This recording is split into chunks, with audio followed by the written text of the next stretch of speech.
கருப்பு கவுனி தோசை எப்படி பண்ணுறதுன்னு பார்க்கலாம். அதுக்கு ஒரு பவுலில் 1 கிளாஸ் அளவுக்கு நான் கருப்பு கவுனி அரிசி எடுத்துருக்கிறேன்.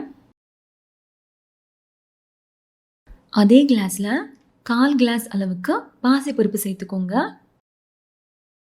இப்போ நம்ம இதை வாஷ் பண்ணிட்டு வந்துடலாம். இன்னொரு பவுலில் 1/4 கிளாஸ் அளவுக்கு கருப்பு உளுந்து எடுத்துருக்கிறேன். நீங்கள் கருப்பு உளுந்து இல்லை அப்படின்னா ஒயிட் உளுந்து கூட நீங்கள் சேர்த்துக்கலாம். சின்ன ஸ்பூனில் 1 ஸ்பூன் அளவுக்கு வெந்தயம்.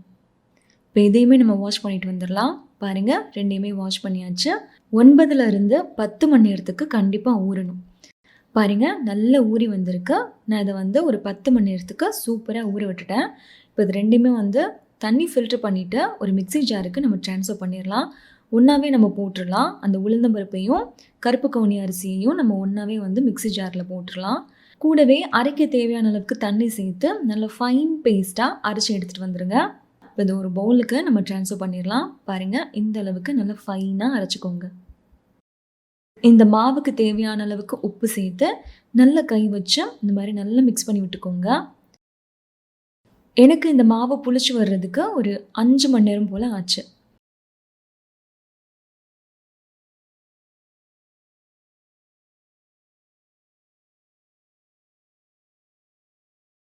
மாவு கொஞ்சம் கெட்டியாக இருந்தனால நான் லைட்டாக தண்ணி சேர்த்து தோசை மாவு பதத்துக்கு ரெடி பண்ணிவிட்டு, தோசை pan நல்லா சூடாக இருக்குது, நம்ம தோசை ரெடி பண்ணிடலாம். கொஞ்சம் போல் நெய்யோ இல்லை எண்ணெயோ லைட்டாக சேர்த்துக்கோங்க. நல்லா 2 பக்கமும் திருப்பி போட்டு நல்லா வெந்ததுக்கப்புறமா எடுங்க. நல்லா கிறிஸ்பியான சூப்பரான தோசை உங்களுக்கு ரெடி ஆயிரும். நீங்கள் கிறிஸ்பியாக சாப்பிட்ணும் அப்படின்னா 1 கரண்டி அளவுக்கு சேர்த்துக்கோங்க மாவு. இல்லை கொஞ்சம் சாஃப்டாக வேணும் அப்படின்னா 1 கரண்டி அளவுக்கு மாவு சேர்த்துக்கிட்டிங்க அப்படின்னா உங்களுக்கு சாஃப்டாக கிடைக்கும். இது கூட நான் தக்காளி சட்னி தான் பண்ணியிருந்தேன்.